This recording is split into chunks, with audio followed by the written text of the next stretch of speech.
Bom, bom dia para todos. Hoje vamos falar sobre apendicite aguda. É uma aula das mais importantes do nosso curso, que é um assunto corriqueiro no nosso dia a dia, na nossa prática médica. No final dessas aulas, todos vocês precisam reconhecer o paciente e a suspeita do paciente com apendicite aguda, saber como nós vamos conduzir esse paciente, quais são os exames necessários para esse paciente e quais são os pacientes especiais, as situações diferentes, não corriqueiras do nosso dia a dia. O apendicite, como vocês já aprenderam lá no quarto período, it significa inflamação, é o sufixo que a gente entra, então é um processo inflamatório agudo do nosso apêndice. Muita gente diz que o apêndice é um órgão vestigial, na verdade ele tem uma importância, ele produz imunoglobulina, principalmente imunoglobulina A, que atua na defesa da flora intestinal e da defesa do nosso próprio organismo. Alguns autores correlacionam a retirada do apêndice com o aparecimento de doença de Crohn, outros autores falam que isso não tem nada a ver. A importância dela é que é uma emergência cirúrgica muito comum, ou seja, é o dia a dia do pronto-socorro, é o dia a dia do cirurgião. O apêndice, normalmente localizado ali na fossa ilíaca direita, a importância dela é que ela está na confluência das três tênios do cólon localizada na sua base. Então, a sua base é relativamente fixa, mas a sua ponta é muito móvel. E essa mudança da sua ponta, ela pode mudar a clínica do paciente, porque muda a localização. Inclusive, o apêndice pode estar localizado em uma posição retrocecal, atrás do septo. Então, a manifestação clínica passa a ser lombar, passa a ser nas costas do paciente. O seco também pode ter até outras posições, além das localizadas habitualmente na fossa ilíaca direita. O apêndice, então, como já falamos, é um órgão linfóide. O ápice dos folículos linfóides é de 12 a 20 anos, que é também o ápice da patologia. Ele é mais incomum na criança, no infante, já que esses folículos são muito raros, e após os 60 anos, quando esses folículos já começam a atrofiar. E agora vem a parte mais importante da nossa aula, que é a fisiopatologia. Então, prestem atenção nesse momento. Essa parte aqui que a gente vai falar, que é algo muito importante da nossa aula. Primeiro, causa da apendicite, obstrução. Você tem que ter uma obstrução daquela luz. E temos várias causas da obstrução dessa luz. Em livros mais antigos, vocês vão ver que eram fecalitos. Se você pegar uns livros de 3 a 4 anos, eles falam que é a hiperplasia do folículo linfóide, que está ali como a principal causa. E o livro novo hoje, tanto o Seipson quanto o Schwartz, volta a falar em fecalito. Na verdade, a principal causa de obstrução é a hiperplasia e o fecalito. O fecalito penetra ou algum outro corpo estranho, verminose, mesmo raramente neoplasia, o folículo hipertrofia e fixa esse corpo estranho. Por isso que você tem o pico no paciente adulto jovem, que é onde eu tenho o máximo desses meus folículos. Mas então a fisiopatologia é obstrução, essa obstrução faz com que esse apêndice vá aumentando, vai ficando túrgido e começa as alterações histopatológicas e começa as alterações clínicas do paciente, que é o que nós vamos falar agora. Então, está aqui o slide importante da nossa aula, que mostra toda a fisiopatologia correlacionando com as fases. A partir desse slide, a gente vai falar da clínica do paciente. Então, vocês veem que o paciente lá no alto, o paciente tem uma obstrução mecânica, seja por fecalito, seja por hiperplasia linfóide, seja por qualquer outra causa que obstruiu essa luz. E nós vamos ter uma síndrome de alça cega. O que é isso? A síndrome de alça cega é quando eu tenho duas obstruções no mesmo segmento. No caso do apêndice, uma obstrução patológica, que é causada pelo fecalito ou hiperplasia linfóide, e uma obstrução fisiológica, que é o fim do apêndice, não tem o apêndice. Então, a luz, o espaço do apêndice, aquela luzinha que eu tenho ali, só cabe 1 ml. Se aquilo está obstruído, aquela secreção mucoide começa a acumular dentro da luz desse apêndice e vai causar uma hipertensão intraluminal. A pressão começa a aumentar muito. Quando a pressão começa a aumentar, aquele apêndice distende e estimula o peritônio da víscera. Estimulando o peritônio da víscera é aquela inervação vegetativa, mal definida, mal delimitada, incólica, que é o estímulo vegetativo que nós temos. Por isso que a dor inicial é no epigástrico, mesogástrico, que corresponde ao intestino médio, normalmente tipo cólica, mal definida e mal delimitada. Com o aumento dessa pressão, vai havendo oclusão das vênulas e capilares, porque a pressão é mais baixa, o sangue chega, mas tem dificuldade de retornar. O apêndice vai ficando túrgido, o apêndice vai ficando vermelhinho, o apêndice vai ficando inflamado. Então, essa é a primeira fase da apendicite: focal, catarral ou inflamatória. Veja bem, eu não falei de bactéria, não falei de infecção, não falei de nada. Então, eu tenho a própria bactéria normal do apêndice naquela luz e aquele apêndice inflamadozinho do início. Então, essa é a fase catarral. Aumentou a pressão dentro da luz, aquela pressão vence a pressão da vênula, o sangue chega e tem dificuldade de retornar. Com isso, vai havendo cada vez mais congestão vascular, o apêndice vai distendendo cada vez mais, a dor vai piorando, o paciente passa a ter náuseas e vômito. Essa náusea e vômito inicial é reflexa. Então, ele tem muito mais náuseas do que vômitos. Com isso, o processo inflamatório do apêndice começa a atingir aquela serosa do apêndice, aquela serosa do apêndice atinge o peritônio parietal, quer dizer, da parede, e a dor agora localiza aonde a parede está.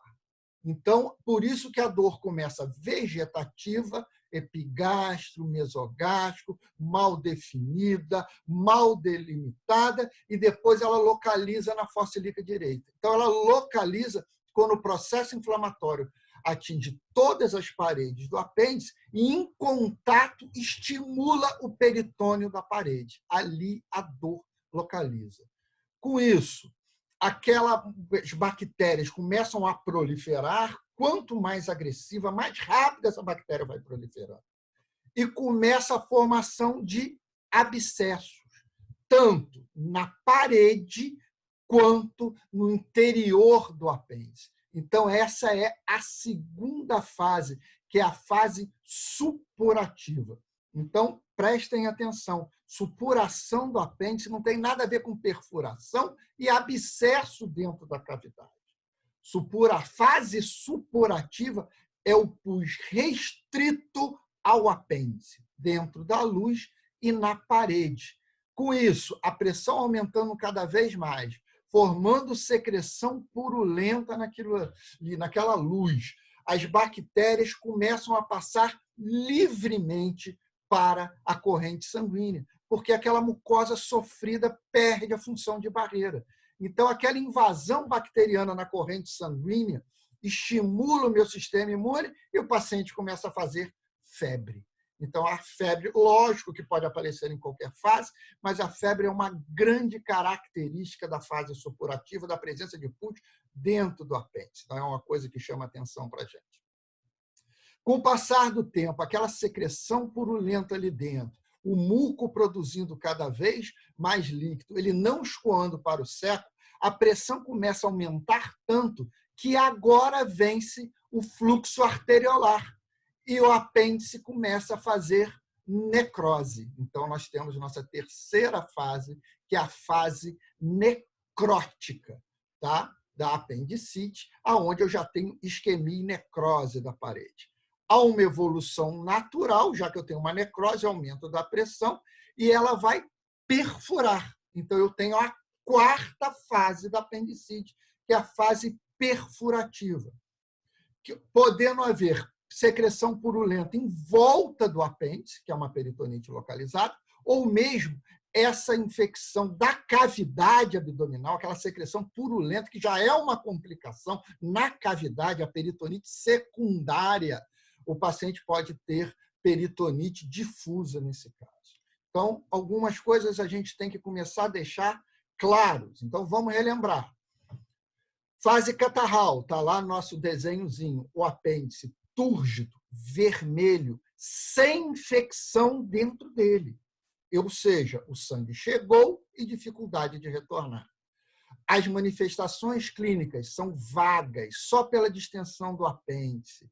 Então, a dor normalmente mal definida, mal delimitada, feito pelo estímulo vegetativo do paciente. Muitas náuseas e poucos vômitos. Na segunda fase, a fase supurativa, a proliferação bacteriana e formação do pus dentro do apêndice na parede. O paciente acomete todas as camadas do apêndice, em contato com a parede, a dor vai localizar na fossa ilíaca direita ou aonde tiver o apêndice, e o paciente começa a apresentar febre. A terceira fase, mostrando ali no círculo a necrose da parede, ou seja, já comprometimento arteriolar. Essa fase é muito importante porque agora nós temos a divisão de águas. Apareceu a necrose. Aparecendo a necrose, eu tenho as bactérias mais virulentas do meu apêndice começam a proliferar mais. Então, o bacterióide, que é a bactéria mais agressiva, começa a crescer, crescer e crescer. Então, aqui é o divisor de água. Então, a gente costuma dizer que a fase 1 e a fase 2 é uma peritonite leve. E a fase 3 e a fase 4 passam a ser uma peritonite mais grave, pelo aparecimento das bactérias de maior virulência. Nessas fases 3 e 4, há uma probabilidade maior de complicação. A principal complicação inicial é o aparecimento de pus na cavidade peritoneal. Isso não é fase supurativa. Isso é uma complicação. Isso é uma peritonite secundária, que pode ser local, em volta do processo inflamatório apendicular, ou tornar-se difusa em toda a cavidade peritoneal. Finalmente, nós temos a quarta fase, que aumentou tanto a pressão, junto com a injúria da parede, essa parede acaba rompendo. Não é quando ela rompe que aparece pus na barriga. Isso tem que ficar claro para vocês também. Não é isso. Isso é uma evolução. Como a perfuração é a última fase, normalmente já tem líquido inflamatório e purulento nessa cavidade abdominal. Óbvio que a perfuração aumenta a contaminação do seu peritônio. Não há dúvida nenhuma quanto a isso. Então, isso é muito importante. Vemos as bactérias que causam relacionadas à apendicite são as bactérias do colo. Disparado, os bacterióides fragíveis é o principal, principalmente na presença da necrose, e os gram-negativos, onde se destaca a Escherichia coli. Lembrando, mais uma vez, na avaliação do seu paciente, quanto ao diagnóstico, o ponto mais importante, história clínica e exame físico. E vocês viram que isso é uma fisiopatologia evolutiva. A doença é evolutiva. Então, você tem que avaliar o seu paciente. A dor agora é visceral, mal definida, mal delimitada, no epigástrico, no mesogástrico. Pode ser um monte de coisa, inclusive dor vegetativa, verminose. Já a dor localiza na fossa ilíaca direita. Passa mais um tempo, ele começa a ter febre, e assim vai a evolução natural. Por isso que o ideal é o exame seriado do seu paciente. Então, na fase catarral, que é onde eu tenho a obstrução e a distensão. Começa com uma dor mal definida, mal delimitada, inicialmente mesogástrico e depois periumbilical. Associado a isso, com a distensão do apêndice, aquele apêndice túrgido, o paciente perde o apetite e começa a aparecer anorexia. Posteriormente, pela própria distensão e dor, o paciente começa a ficar nauseado, muito nauseado. e essas náuseas podem levar a vômito, mas esses vômitos são ocasionais. E esse aparecimento da clínica inicial, dor, seguido de anorexia e, posteriormente, o vômito, é muito sugestivo de apendicite. Inclusive, o livro fala, quando essa ordem não segue, ou essa ordem é invertida, ela está ao contrário, você deve questionar o seu diagnóstico de apendicite. Na fase supurativa, onde eu tenho o pus dentro do apêndice na parede, todas as camadas do apêndice estão inflamadas, por contiguidade, o peritônio da parede abdominal inflama também, eu tenho a localização da dor na área da apendicite. E, junto com o aparecimento da secreção purulenta, o paciente inicia uma febre mais baixa. Com a evolução da necrose, a febre pode se tornar mais alta, o quadro clínico torna-se mais exuberante. Eu passo a ter mais sinais de abdominais propriamente dito.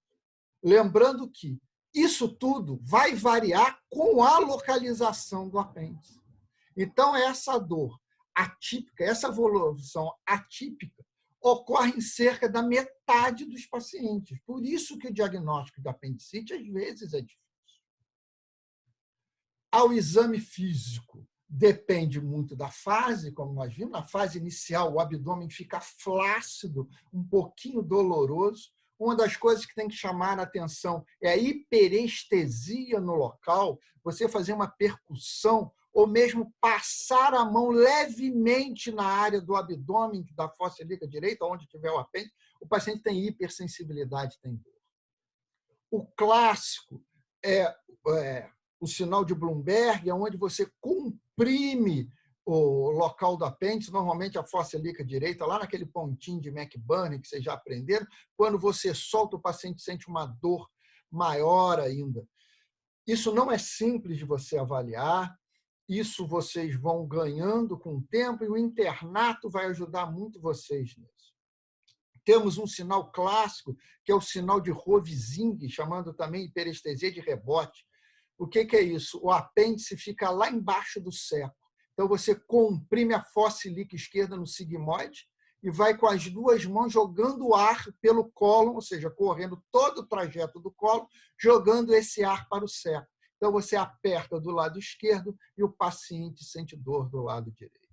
Lembrando que o exame ginecológico e o toque retal faz parte do exame físico do paciente com abdômen agudo, onde a gente vai procurar hiperestesia e dor à mobilização do aparelho ginecológico. Com o avançar do tempo, a clínica vai ficando mais exuberante. Então, eu posso começar a ter uma massa palpável na fossa ilíaca direita, que é causado pela migração das alças e do aumento maior para aquela área inflamatória, para restringir aquele processo inflamatório. Então, isso pode ficar palpável e altamente doloroso. Pela proximidade do apêndice e o seco com o músculo psoas, há uma contratura, há uma flexão natural do quadril e do membro superior direito. Então, isso é uma coisa que vai chamar atenção.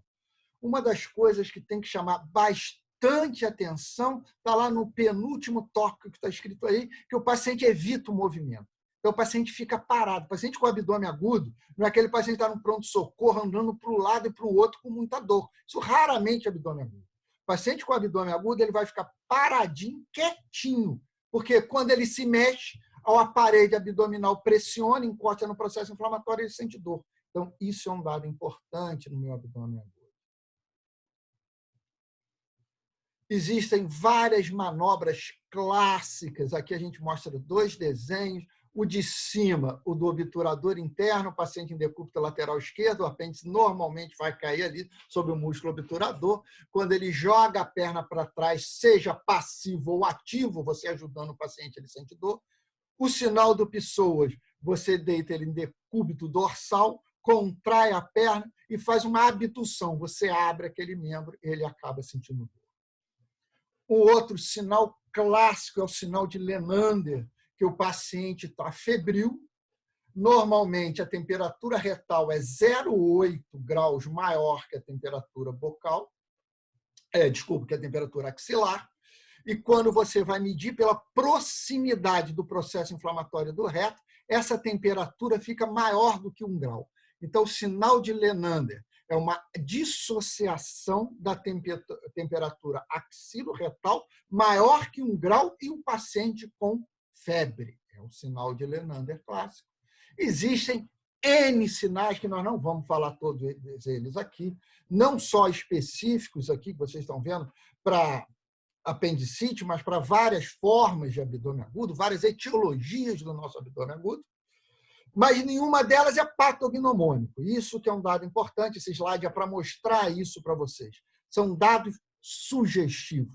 A história clínica, o exame físico é um ponto importantíssimo, principalmente seriada, principalmente, se possível, por um mesmo examinador. Então, você olha seu paciente agora, daqui a 30 minutos, 1 hora, olha seu paciente.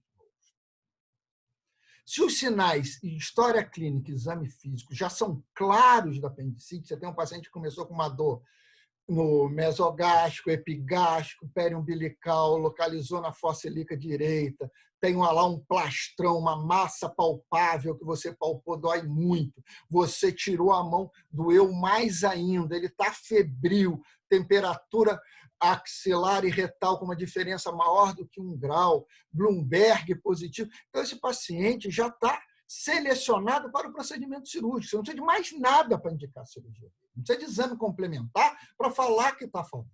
Os exames complementares que nós vamos fazer é quando a gente lança a mão de dúvida ou alguma outra patologia associada que você quer investigar. Então, os exames de rotina, aquilo que vocês aprenderam lá na aula do abdômen agudo, que já faz muito tempo antes da quarentena, então, os exames de rotina são hemograma completo, amilase, beta-HCG ou TIG e EAS. E os exames de imagem de rotina é o raio-x simples rotina de abdômen agudo. O hemograma completo, normalmente a apendicite chega a 16 a 18 mil. Raramente ultrapassa esse valor. Quando eu tenho acima desse valor, ou eu questiono a apendicite, ou eu já tenho uma complicação da apendicite, que é a peritonite secundária, pus na cavidade abdominal. Então, o pus na cavidade abdominal, ele vai fazer com que o paciente tenha grande elevação do seu leucócito, acima de 16 a 18 mil, que é o usual para a apendicite. Amilase, nesse caso, porque é o principal diagnóstico diferencial do abdômen agudo no adulto, é a pancreatite aguda. Lógico que existem outras patologias que cursam com amilasemia e são abdômen agudo, exemplo, úlcera perforada, isquemia da alça intestinal, por exemplo, na obstrução. O beta-HCG, quer dizer, um exame de gravidez, não pensando somente numa gravidez normal, serotínia, tá? Desculpa, numa gravidez atópica, pensando numa gravidez normal da dor no baixo ventre, da náusea, da vômito, pode dar um grau de distensão abdominal. O exame de urina é pensando em pielonefrite, não é infecção urinária baixa normal. Lembrando que, pela proximidade do apêndice do ureter, eu posso ter hematúria e piúria. Isso é comum de aparecer. O exame de rotina radiológica de abdômen agudo é o padrão, e hoje a gente aparecemos com novos exames que chamam a atenção, que são ultrassom, tomografia, ressonância e laparoscopia. Antes da gente falar de cada um desses, o importante é ficar, mesmo com o advento de vários exames complementares, vários novos métodos de imagem de grande acurácia, o número, a porcentagem de laparotomias brancas mantiveram-se estáveis. Olha que interessante. Então, mesmo com o advento de tomografia, a taxa de laparotomia branca, ou seja, sem causa cirúrgica determinada, fica em torno de 15%, não alterado, antes e depois dos exames de imagem de alta tecnologia. O exame radiológico de abdômen agudo, a gente não vê nada que chame grande atenção, a gente vê um sinal importante, que é a migração daquelas alças intestinais para a área do processo inflamatório. Então, vocês vão ver alças paréticas naquela fossa ilíaca direita, que a gente chama de alça sentinela. Pela proximidade do processo inflamatório, o peritônio vai ficando espessado. Quando você faz o raio-x, o raio não passa pelo músculo psoas, então aquele peritônio, aquele músculo psoas apaga, desaparece, isso que chama apagamento. Então, a gente tem sinais indiretos do ilho, daquela alça parética naquele lugar. Fiz questão, quer dizer, a professora Aline fez questão, foi muito feliz na confecção desse slide, que ela botou ali pneumoperitônio. Não há pneumoperitônio na apendicite. Prestem atenção. Pneumoperitônio é perfuração de víscera de grosso calibre. Mas está escrito no livro de vocês pneumoperitônio, por isso que a gente vai falar isso, porque a tomografia é um exame de grande acurácia para ver ar livre na cavidade abdominal. Então, aquele apêndice, quando perfura, pode aparecer um mínimo de ar em volta daquele apêndice. Isso é um evento muito raro. E ar na cavidade abdominal livre se chama pneumoperitônio. Mas ele não é usual, ele é raro, e quando aparece é mínimo, só visível, tá? A tomografia e normalmente pequeno.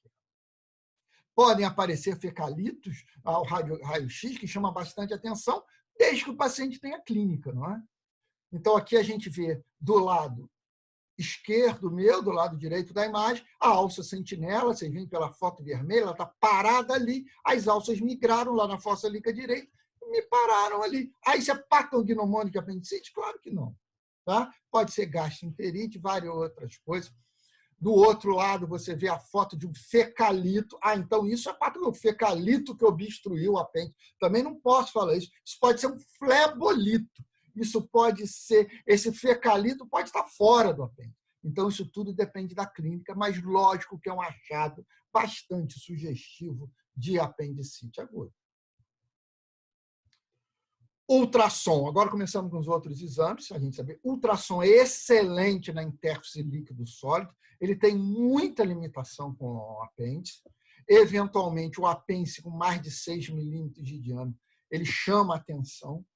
Aparece a imagem radiológica em alvo, que aparece um edema todo, então você consegue visualizar a serosa, consegue visualizar a mucosa, consegue visualizar a luz, dando um aspecto de alvo. Mas a principal indicação do ultrassom no abdômen agudo é procurar níveis líquidos, principalmente abscesso. Então, o abscesso ultrassom me ajuda muito, ele vai me ajudar a ver líquido. Parte sólida há uma dificuldade, há uma limitação muito grande do exame ultrassonográfico. Então, para vocês verem, aqui a gente vê do lado, um lado o lúmen, um apêndice inflamado, mostrando bem as camadas dela, 1, 2, 3 e 4. E do outro lado a imagem-alvo. Você vê que isso é difícil visualizar. Então, a grande indicação do ultrassom é procurar líquido livre, principalmente abscesso. Tomografia é o exame de maior acurácia na visualização, tá, da apendicite. Não há dúvida nenhuma quanto a isso. No início, você pode ter apendicite com tomografia normal, isso é um dado importante. E mesmo sendo um exame de maior acurácia, 15% dos pacientes que vão ser operados de abdômen agudo não se acha causa cirúrgica detectável. Isso não mudou com o advento de novos exames. O dado mais importante que a gente vê, além de distensão do apêndice, além do apêndice de parede espessada, é o processo inflamatório periapendicular. Isso aumenta a densificação da gordura em volta do apêndice. Lógico que ele também vai mostrar coleções, vai mostrar abscesso, líquido. Então, aqui a gente vê uma tomografia com uma imagem bem exuberante, para a gente não ficar com dúvida do que é isso. Mas essa imagem pode ser muito mais discreta do que nós estamos vendo aqui. Então, C é o seco, A é o apêndice, e em volta você vê o apêndice está distendido, né? A parede está espessada, e aquela gordura, você não vê líquido, não vê nível hidroaéreo, para a gente falar que tem um abscesso aqui, mas você vê tudo esbranquiçado em volta desse apêndice. Então, isso é um processo inflamatório. Isso é a densificação da gordura periapendicular. Existe uma tendência natural a gente tentar titular a medicina, tentar facilitar a medicina. E como existe o critério de Hanson, que é prognóstico para pancreatite, eles criaram um critério para apendicite, que é a escala de Alvarado. Então, eles resolveram quantificar a apendicite, dando pontos para a apendicite. Então, o total, isso aí é a clínica clássica que vocês veem, dor migratória para a fossa ilíaca direita, quer dizer, ela era vegetativa, tornou-se somática, 1 ponto. Náuseas e vômitos, 1 ponto. Perda do apetite, 1 ponto. Os sinais, quer dizer, aquilo que é palpável, defesa na fossa ilíaca direita. Você palpou a fossa ilíaca direita, ele está com dor. Descomprimiu, sentiu dor, mais ponto, e o paciente febril.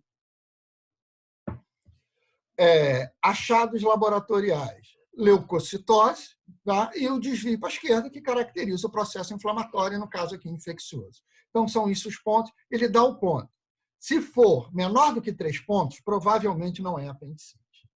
Se for 7 pontos, a probabilidade é muito grande.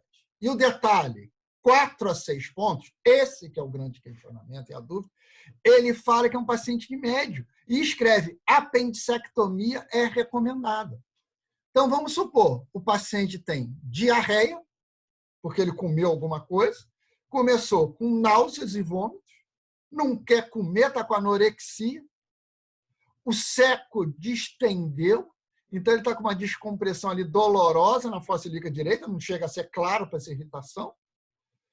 Aquilo ali estava cheio de toxina que ele comeu, então ele começou a fazer febre, leucocitose e um discreto desvio para a esquerda. Então, se você contar isso, náuseas e... cara tem diarreia, estou falando para vocês, mas não entra aqui diarreia.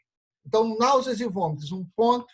Anorexia, 1 ponto, 2 pontos. Descompressão dolorosa, mais 1 ponto, 3 pontos. Febre, 4 pontos.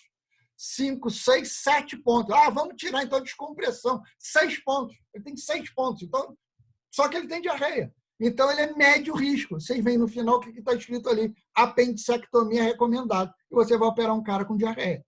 Então, isso tem que ficar. Ele não tem critério.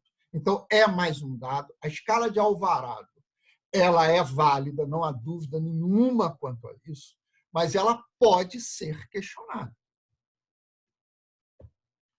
Diagnóstico diferencial, entram todos os abdômenes agudos, cirúrgico ou não. Lembra quando a gente fala de abdômen agudo, aquela aula é a mais importante do nosso curso.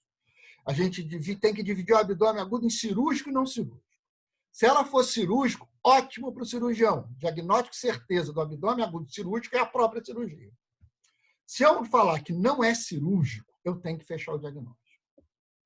Um dos principais diagnósticos diferenciais é a adenite mesentérica. Adenite mesentérica, criança, tá? Então é mais comum lá na pediatria. Normalmente aparece 1 a 2 semanas depois de um processo inflamatório infeccioso de vias aéreas superiores e caracteriza pelo aumento dos linfonodos de todo o corpo. Eventualmente, pode ser só os linfonodos mesentéricos. E a clínica é muito semelhante à apendicite aguda. O ultrassom vai mostrar distensão de alça, pode mostrar líquido na cavidade, pouca quantidade. E a tomografia pode mostrar espessamento no mesentérico. Então, quando a criancinha só tem a adenite mesentérica propriamente dita, ou seja, só os linfonodos do mesentérico estão com um processo inflamatório sem outro linfonodo no corpo todo, o número de laparotomias brancas é muito grande, porque a clínica é praticamente indistinguível.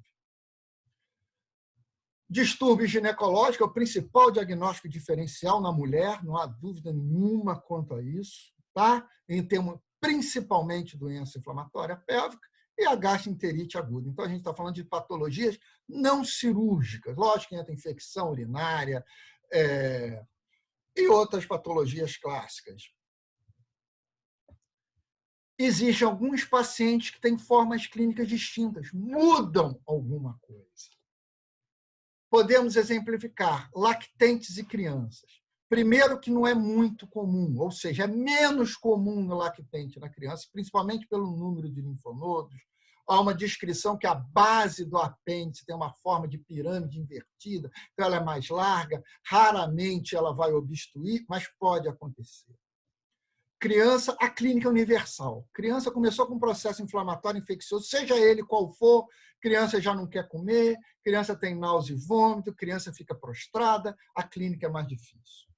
O aumento da criança não está completamente ainda desenvolvido. Então, a tendência da clínica do abdômen tornar-se difuso, normalmente com peritonite difusa.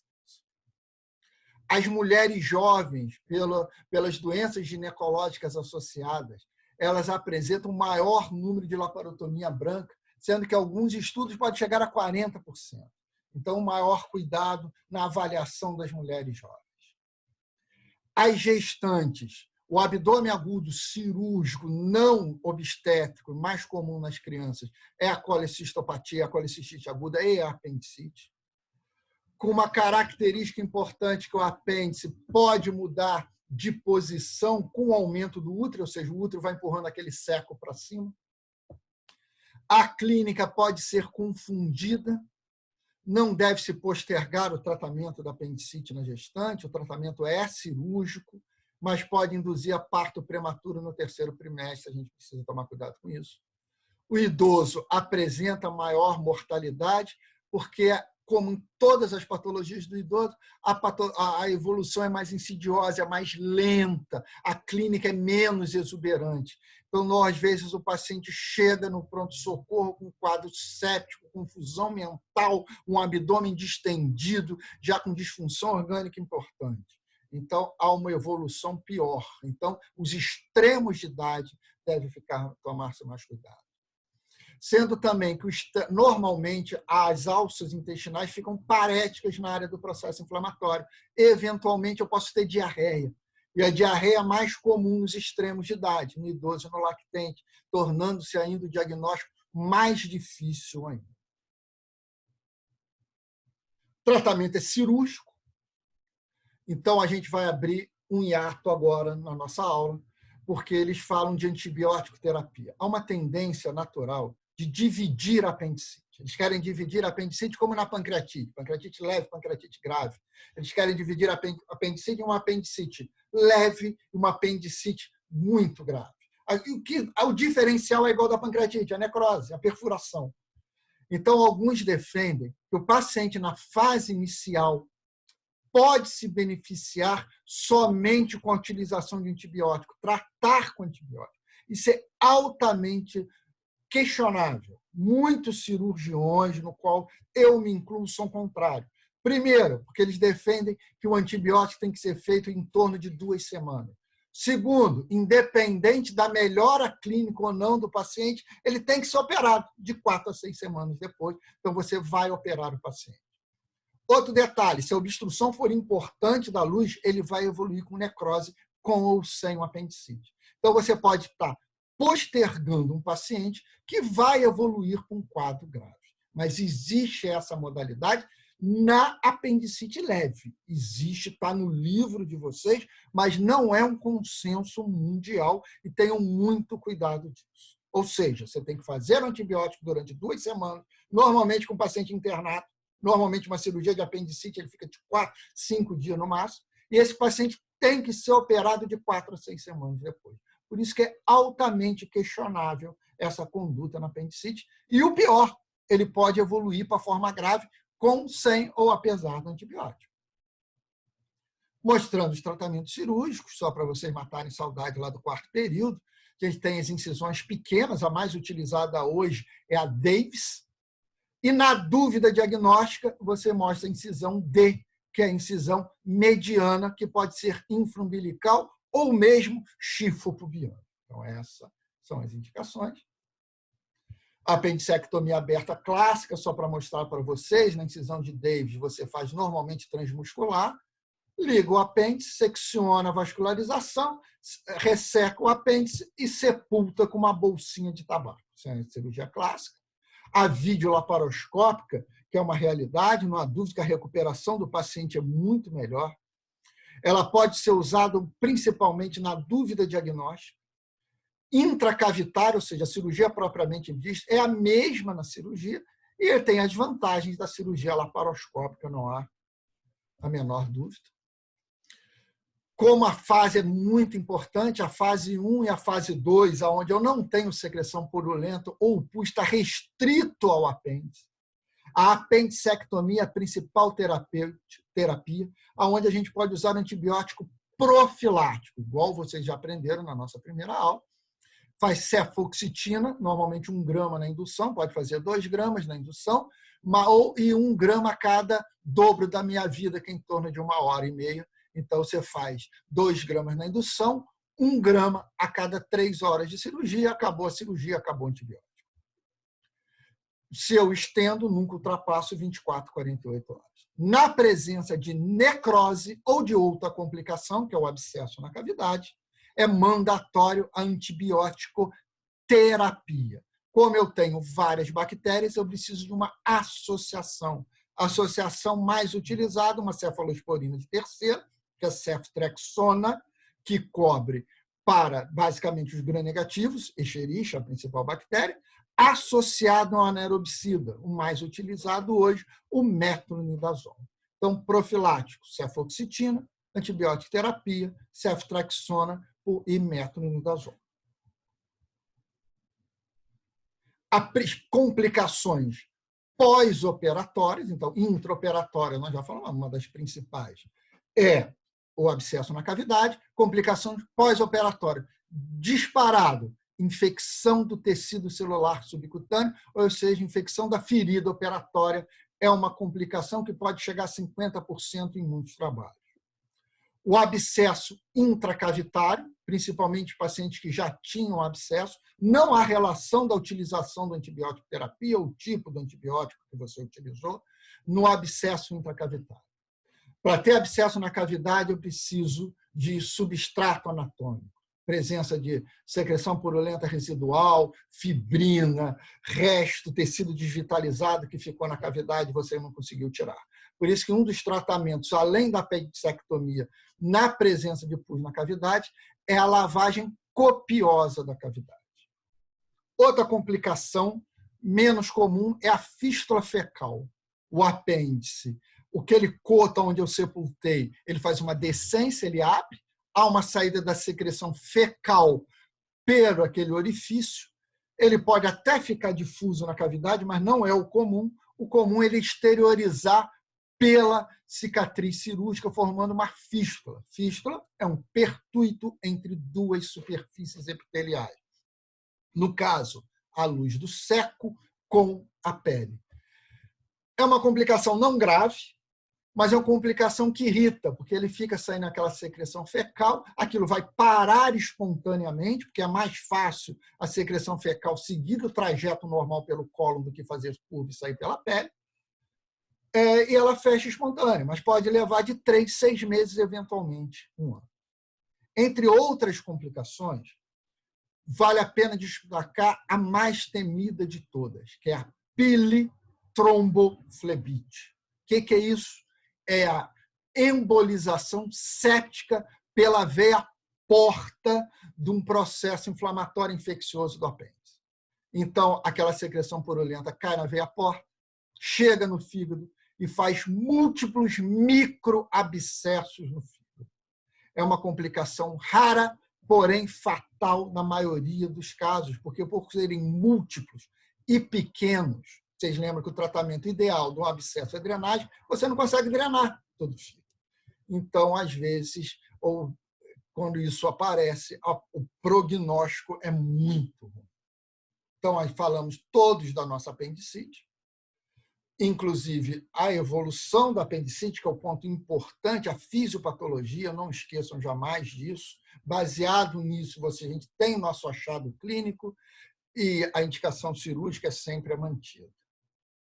Finalmente, a gente vai abrir uma lacuna no finalzinho, só para falar um pouquinho de tumores apendiculares, faltam 5 minutos para a gente acabar. São tumores raros, entram no diagnóstico diferencial da apendicite, e normalmente a clínica aparece quando o paciente tem apendicite. Um dos tumores são os tumores carcinoides. Ele apresenta uma peculiaridade, que é um tumor neuroendócrino, então ele secreta uma substância semelhante à serotonina, Essa serotonina ela é metabolizada no fígado, então normalmente é assintomático esse paciente. Ele forma um metabólico, que é o ácido 5-hidroxindolacético, que é eliminado pela urina. Então, a dosagem desse ácido, você até fecha o diagnóstico. Mas, normalmente, eles são assintomáticos, são achados cirúrgicos. Para ele ter clínica, ele não pode ter metabolização hepática desses metabólicos semelhantes à serotonina. Para ele, esse fígado não metabolizar, eu tenho que ter metástase hepática. Então, o tumor carcinóide ele é mais comum no apêndice. Mas, quando ele dá metástase, ele é mais comum no ilho. Então, no ilho, eu tenho mais clínica, que é a síndrome carcinóide, que caracteriza por diarreia e rubor facial. Tratamento é cirúrgico, então, normalmente é um achado incidental. As lesões pequenas do apêndice, menores que 2 centímetros, é a apendicectomia. Quando são maiores que 2 centímetros, você indica a hemicolectomia direita, por causa da linfadenectomia. Os adenocarcinomas também são extremamente raros, como um tumor do colo direito, uma das clínicas é anemia branda.